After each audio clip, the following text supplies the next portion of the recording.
Hello dear students, कैसे हो आप लोग। IIT JEE 2021 advance examination less than 24 hours to go.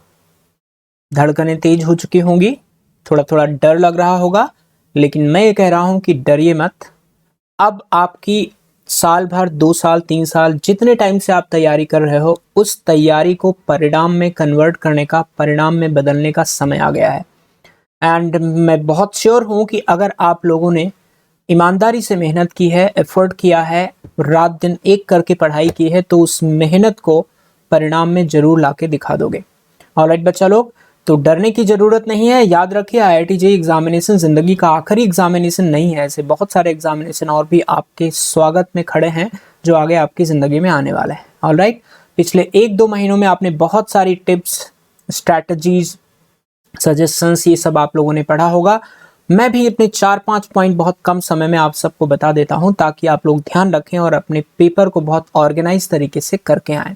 Right, पहली बात तो यह है कि read the instructions very carefully before every section. Her section के पहले इंस्ट्रक्शंस लिखे होते हैं, मार्किंग पैटर्न लिखा होता है, पार्शियल मार्किंग का तरीका लिखा होता है।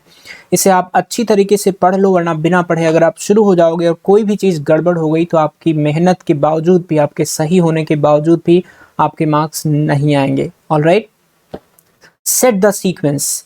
पूरे पेपर को, केमिस्ट्री, फिजिक्स, मैथमेटिक्स, पूरे पार्ट को, सभी पार्ट को सिंगल पेपर की तरह ट्रीट करना है। उसमें जो क्लासिफिकेशन करना है, उसमें मोटा मोटा क्लासिफिकेशन मैंने 4 पार्ट में डिवाइड किया है। Single correct type, matrix match, MCTs, multi correct type and numericals.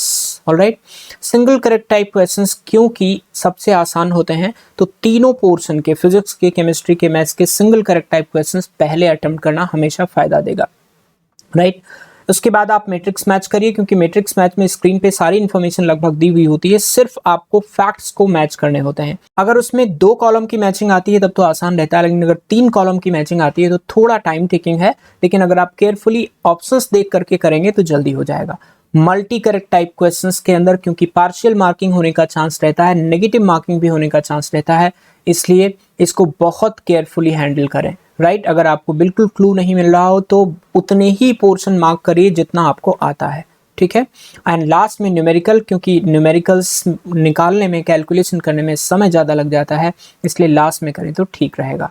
Alright, do not waste much time on a single question. अगर आपका 1 से 2 मिनट में समझ नहीं आता है किस डायरेक्शन में क्वेश्चन क्या पूछ रहा है, तो आप उस क्वेश्चन को छोड़ दीजिए लास्ट में अटेम्प्ट करने के लिए। Right, choose the sequence of subject.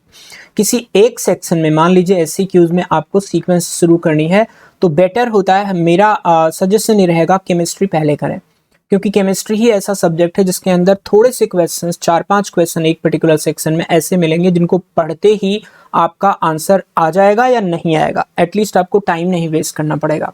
तो केमिस्ट्री पहले करें। फिजिक्स एंड मैथ्स आप अपनी कॉल ले लें कि आप कौन सा पहले करना चाहते हैं, या फिर पेपर किस तरह से पूछा है, डिफिकल्टी लेवल किस पार्ट में ज़्यादा है। लेकिन केमिस्ट्री में नॉर्मली क्वेश्चन का पैटर्न ऐसा रहता है कि थ्योरेटिकल क्वेश्चन होने की वजह से आपको कम समय लगता है इनके क्वेश्चंस निकालने में।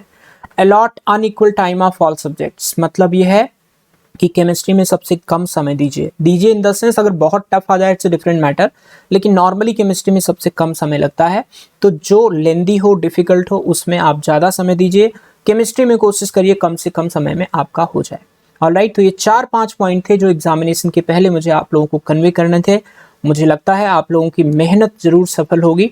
आप सब लोग कल फोड़ के आएंगे एग्जामिनेशन। ऑलराइट, तो मेरी तरफ से आप सबको ऑल द बेस्ट, जाओ और फोड़ के आओ। Alright, bye bye.